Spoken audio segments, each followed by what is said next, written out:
चला तर मी कल्पना आज तुमच्यासाठी एक नवीन रेसिपी घेऊन आलेली आहे, अगदी साध्या पद्धतीने आणि घरच्या घरी कमी साहित्यामध्ये कसं बनवता येईल। ह्या ठिकाणी मी काही भाज्या घेतलेल्या आहेत, अगदीच ते स्वच्छ धुवून घेतलेल्या भाज्या आहेत। ह्या ठिकाणी मी पत्तागोबी घेतलेली आहे अर्धी, त्यामधली थोडीशी आपल्याला कट करून घ्यायचं आहे। आपल्याला जितकी आपली क्वांटिटी आहे त्याप्रमाणे आपल्याला ह्या भाज्या वापरायच्या आहेत। अगदी मी थोड्या भाज्या घेतलेल्या आहेत, पूर्ण भाज्या घेतलेल्या नाहीत। ह्या ठिकाणी सुरुवातीला आपल्याला मैदा मळून घ्यायचा आहे, भाज्या आपल्याला नंतर कट करायचा आहे। मैदा आपल्याला सुरुवातीला जसं आपण की करंज्याला किंवा मोदकला जसं मळून घेतो त्याच पद्धतीने आपल्याला मळून घ्यायचं आहे। थोडंसं तेल टाकायचं, साधारणतः 1 चमचा इतकं तेल टाकत आहे। 1 बाउल इतकं मी मैदा घेतलेला आहे, अगदी कमी जास्त घेऊ शकतो। आपल्याला जर जास्तीचे बनवायचे असतील तर आपण जास्तीचा मैदा घेतला तरी काही फरक पडत नाही, उरला तरी पण आपण त्याच्या पुऱ्या वगैरे बनवून टाकू शकतो। आता व्यवस्थित आपण थोडं थोडं पाणी टाकून मळून घेणार आहोत। थोडंसं मीठ टाकलेलं आहे, घट्टसर मळून घ्यायचं, एकदम पाणी टाकायचं नाही। मैदा हा खूप लवकर पातळ होतो, त्यामुळे बघत बघत आपल्याला थोडंसं पाणी टाकायचं आहे आणि हलक्या हाताने सुरुवातीला मळून आपण शेवटी आपण प्रेस करून मळणार आहोत। अगदी छान घट्टसर आपली ही लाटी आपल्याला बनवते वेळेस पातळ होणार नाही आणि छान बनवता येईल। ह्या पद्धतीने आपण व्यवस्थित मैदा मळून घेत आहोत। अगदी लहानांना काय मोठ्यांनाही मोमोज हे खूप आवडतात। आपण बाहेर तर मोमोज नेहमीच खातो, पण घरच्या घरी बनवून खाल्लेले तर टेस्ट ही वेगळीच असते आणि सर्वजण आपण आवडीने खाऊ शकतो, त्यामुळे आपल्याला आज घरीच बनवायचं आहे। मैदा हा मळून झालेला मैदा आपल्याला झाकून ठेवायचा आहे। ह्या ठिकाणी काही भाज्या घेतलेल्या आहेत, गाजर घेतलेला आहे, तो मोठा मोठा कट करून घेतलेला आहे। चॉकरच्या साहाय्याने आपण त्याला आणखीन छोट्या आकारामध्ये कट करून घेणार आहोत। जर चॉकर नसेल तर आपण मिक्सरच्या भांड्यामध्ये थोडं उलटं सुलटं जर फिरवलं तर ह्याच पद्धतीने आपले गाजर आणि भाज्या आपल्या कट होतात। अगदी जास्त मिक्सरला फिरवायचं नाही, नाहीतर खूप गाढा होऊन जातील। अगदी अलगद हाताने आपल्याला छोटं मोठं करत करत फिरवायचं आहे। गाजर हे कट करून झाले, तो पत्तागोबी घेतलेली आहे, पत्तागोबी पण आपण त्याचप्रमाणे थोडीशी मोठी मोठी कट करून घेतलेली आहे आणि आपण चॉकरमध्ये टाकून ते आणखी लहान आकारात कट करून घ्यायचं आहे। अगदी सोपी पद्धत आहे, सहज कोणीही फर्स्ट टाईममध्ये ही परफेक्ट रेसिपी बनवू शकते। तुम्ही नक्की ट्राय करून पहा। चॅनलवरती प्लीज नवीन असाल तर प्लीज चॅनलला लाईक करा, सबस्क्राईब करा। सबस्क्राईब केलं तर नोटिफिकेशन तुमच्यापर्यंत पोहोचेल जेव्हा मी नवीन व्हिडिओ अपलोड करेल। ह्या ठिकाणी मी 1 शिमला मिरची घेतलेली होती, ती ह्या ठिकाणी अर्धा इंच आलं घेतलं, लसणाच्या पाकळ्या घेतल्या, हिरवी मिरची घेतली, थोडीशी कोथिंबीर घेतली आणि त्याचप्रमाणे आम्ही चॉकरच्या साहाय्याने अगदी छान लहान आकारामध्ये कट करून घेतलेला आहे। आता सर्व भाज्या आपल्या व्यवस्थित कट करून झालेल्या आहेत, अगदी चॉकरच्या साहाय्याने अगदी छान लहान आकारामध्ये आपण कट करून घेतलेला आहे। आता सर्व आपल्या जिन्नस मिक्स करून घ्यायचं आहे।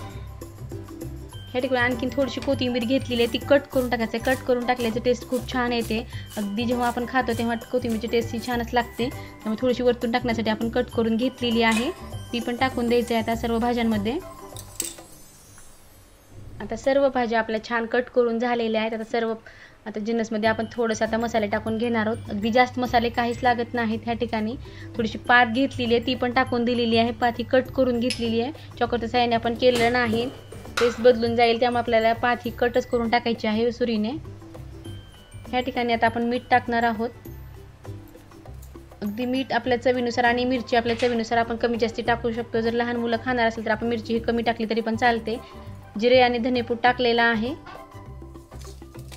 ह्या ठिकाणी भाज्या व्यवस्थित मिक्स करून घेणार आहे। आता मी हे भाज्यांना पूर्ण मीठ लागलं पाहिजे, अगदी छान हाताने आपण व्यवस्थित मिक्स करून घेणार आहोत।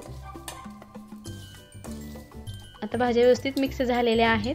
आता आपण एक बाउल घेणार आहोत, त्या बाउलमध्ये आपण हे भाज्या जे कट करून घेतलेल्या आहेत त्या कट काढून घ्यायचं आहे आपल्याला। आता व्यवस्थित मिक्स झालेल्या आहेत। लहानांना काय मोठ्यांना खूप आवडतात मोमोज, तुम्ही नक्की ट्राय करून पहा। केल्यानंतर कमेंटमध्ये सांगायला विसरू नका की मोमोज कसे झाले आणि तुम्ही मोमोज कसे बनवता, मला नक्की कमेंट करून सांगा। जर चॅनलवरती नवीन असेल प्लीज चॅनल लाईक करा, शेअर करा, सबस्क्राईब करा, जेव्हा मी नवीन व्हिडिओ अपलोड करेल ते तुमच्यापर्यंत नक्की पोहोचेल। ह्या ठिकाणी मैदा व्यवस्थित मळून झाला होता आपला आणि भिजला पण आहे छान। आता आपल्याला त्याच्या लाट्या बनवायच्या आहे। मोमोज बनवण्याच्या अगोदर आपण ह्या ठिकाणी पाणी घेतलेल्या पातेल्यामध्ये त्यावरती चाळणीला तेल लावून ठेवायचं गरम होण्यासाठी। अगदी छान जसं आपण मोदकला किंवा करंजीला लाटी बनवतो त्याच पद्धतीने आपल्याला थोडंसं त्यापेक्षा थोडीशी पातळ लाटी बनवलं तर खूप छान होतात। त्याच पद्धतीने आपल्याला लाटी बनवून घ्यायचा आहे।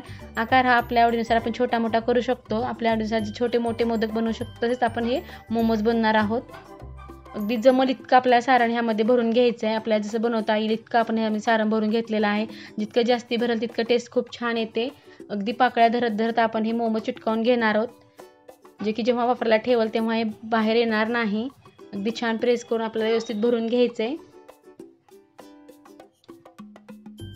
पाहू शकतो अगदी असं पाकळी धरल्यासारखं धरून आपण त्याच पद्धतीने सर्व मोदक आपण ह्याच पद्धतीने बनवून घेणार आहोत किंवा आपण करंजीच्या आकारामध्ये सुद्धा मोदक बनवू शकतो. आपला हवा तसा आकार आपण मोदकाला जसा देतो त्याच पद्धतीने आपल्याला मोमोजला द्यायचा आहे. आकार वेगळा दिला तर काहीच फरक पडत नाही, टेस्ट तर तीच राहणार आहे, पण आपल्या आवडीनुसार आपण आकार वेगळा देऊ शकतो. आणि त्याच पद्धतीने आपण सर्व आता मोमोज बनवून घेतलेले आहेत. अगदी पटापट आपले मोमोज बनवून तयार झालेले आहेत, अगदी खाण्यासाठी तयार आहेत. बाहेर तर आपण नेहमीच खातो, पण घरी बनवून खाण्याची टेस्टच खूप वेगळी असते. तुम्ही नक्की ट्राय करून पहा. माझ्याकडनं तुम्हाला आणखी कुठली रेसिपी पाहायला आवडेल मला नक्की कमेंट करून सांगा.